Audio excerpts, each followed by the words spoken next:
আজকে বলবো কিভাবে ঘরোয়া উপায়ে ঝটপট চিলি চিকেন বানিয়ে নিতে পারবে।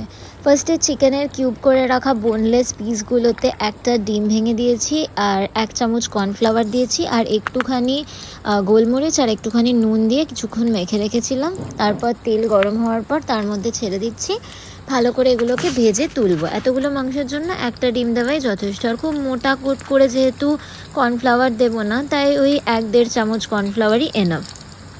আর চাইলে তোমরা এর সাথে আদা রসুন বাটাও দিতে পারো। আমি এর সাথে আদা রসুন বাটা দিইনি, বাট দিলে ভালোই টেস্ট হবে।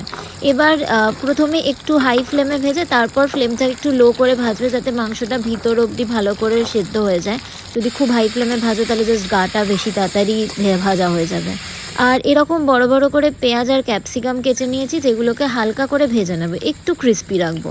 আর একটু তেলের মধ্যে আদা গ্রেট করে আর রসুন কুচি দিয়ে একটু খানিকক্ষণ ভেজে নিতে হবে। তারপর লঙ্কা, যে যেমন ঝাল পছন্দ করো, একটু বড় বড় সাইজের লঙ্কা কেটে তার মধ্যে দিয়ে দিলাম। এবার এর মধ্যে আমরা 2 চামচ সোয়া সস নিয়েছি, সেটা এর মধ্যে দিয়ে দিলাম। সোয়া সসটা ভালো করে কিছুক্ষণ ফুটতে দেবে, তাহলে কিন্তু টেস্টটা অনেকটা বাড়ে। এই রসুন আর সোয়া সসটা কিছুক্ষণ একসাথে ফুটলে দারুণ ফ্লেভার আসে।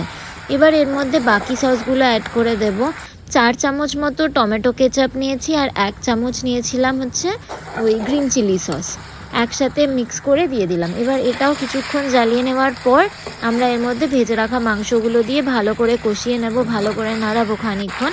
তারপর তার মধ্যে যে পেঁয়াজ ক্যাপসিকামগুলো ভেজে রেখেছিলাম, দেখো খুব বেশি ভাজা হবে না, একটু ক্রিস্পি নেচার থাকবে, সেগুলোকেও ভালো করে মিশিয়ে নেব। আর নুন মিষ্টিটা দিয়ে নেব, যেহেতু সসগুলো একটু টক, তাই সামান্য মিষ্টিও দেওয়া কিন্তু দরকার। এবার 2 চামচ কর্নফ্লাওয়ার জলে গুলে এর মধ্যে অ্যাড করে দিলাম, যাতে খানিকটা গ্রেভি তৈরি হয়। আর তোমাদের যদি আরেকটু গ্রেভি দরকার মনে হয়, কর্নফ্লাওয়ার আর না বাড়িয়ে একটু জল অ্যাড করতে পারো, আরও কর্নফ্লাওয়ার বাড়লে থকথকে হয়ে যাবে।